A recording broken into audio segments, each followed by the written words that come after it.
Tem a palavra o Sr. Deputado Pedro Peçanha, do Grupo Parlamentar do Chega. Faz favor.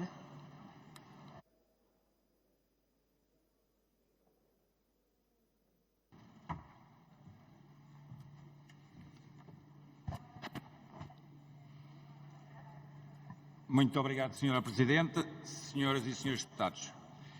Entramos numa nova fase da guerra da Ucrânia, onde a continuação do fornecimento de armamento, quer defensivo, quer ofensivo, é uma necessidade imperativa se não quisermos que a Ucrânia perca esta guerra e, com ela, todos os países da Europa. Nesse sentido, o recente acordo para o fornecimento de carros de combate à Ucrânia veio mais uma vez revelar o estado de abandono a que este Governo tem condenado as nossas Forças Armadas. Soubemos, na semana passada, através da imprensa, que dos 37 carros de combate Leopard 2 das Forças Armadas, só muito poucos estão operacionais. Isto para não falar de que, mesmo que os 37 estivessem operacionais, este número é manifestamente insuficiente, tanto para garantir uma capacidade mínima de dissuasão, como para apoiar os nossos aliados no âmbito dos nossos compromissos internacionais. No fundo, e isto há que dizê-lo com força e infelizmente com alguma vergonha, adquirimos e mantemos um número de carros de combate que mal permite a manutenção de uma escola de armas para evitar a extinção desta valência no seio do Exército Português. É assim a política da defesa nacional deste Governo e da esquerda no seu todo. Reduzir, reduzir, reduzir. Tanto o material como o efetivo, para talvez um dia justificar a extinção das Forças Armadas. Connosco não irão conseguir.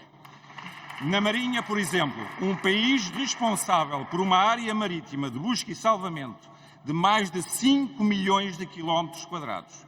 Foi também noticiado que das verbas necessárias para a manutenção em 2023, estimadas em 80 milhões de euros, o orçamento do Estado atribui apenas cerca de 47 milhões, representando um déficit de 41%.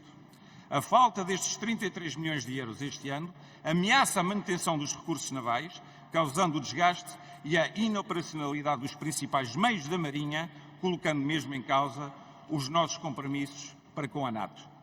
A Marinha sofreu também uma perda de 20% dos seus efetivos em 10 anos, de 8.832 para 5.135 militares.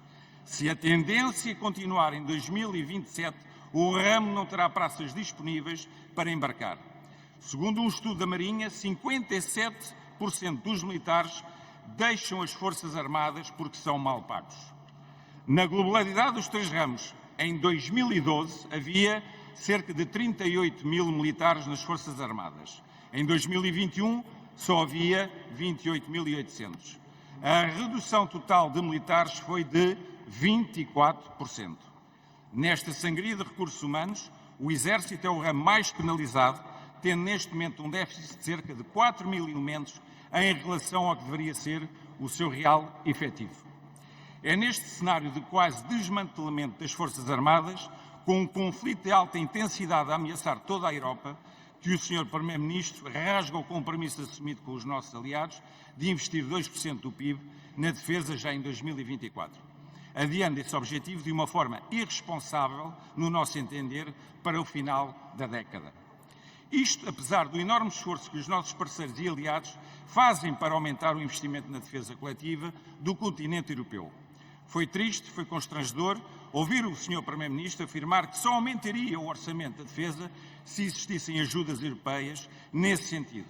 Mais uma vez, o Sr. Primeiro-Ministro dá aos nossos parceiros europeus a imagem de um país mendigo de mão estendida a pedir esmola, mesmo numa área vital como é a da sua própria segurança e defesa. Uma vergonha, meus senhores.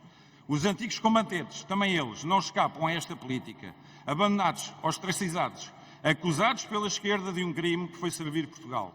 Muitos deles sobrevivem com pensões miseráveis, outros deficientes, dependentes de próteses e cadeiras de rodas, têm de esperar mais de um ano até que estas lhes sejam entregues.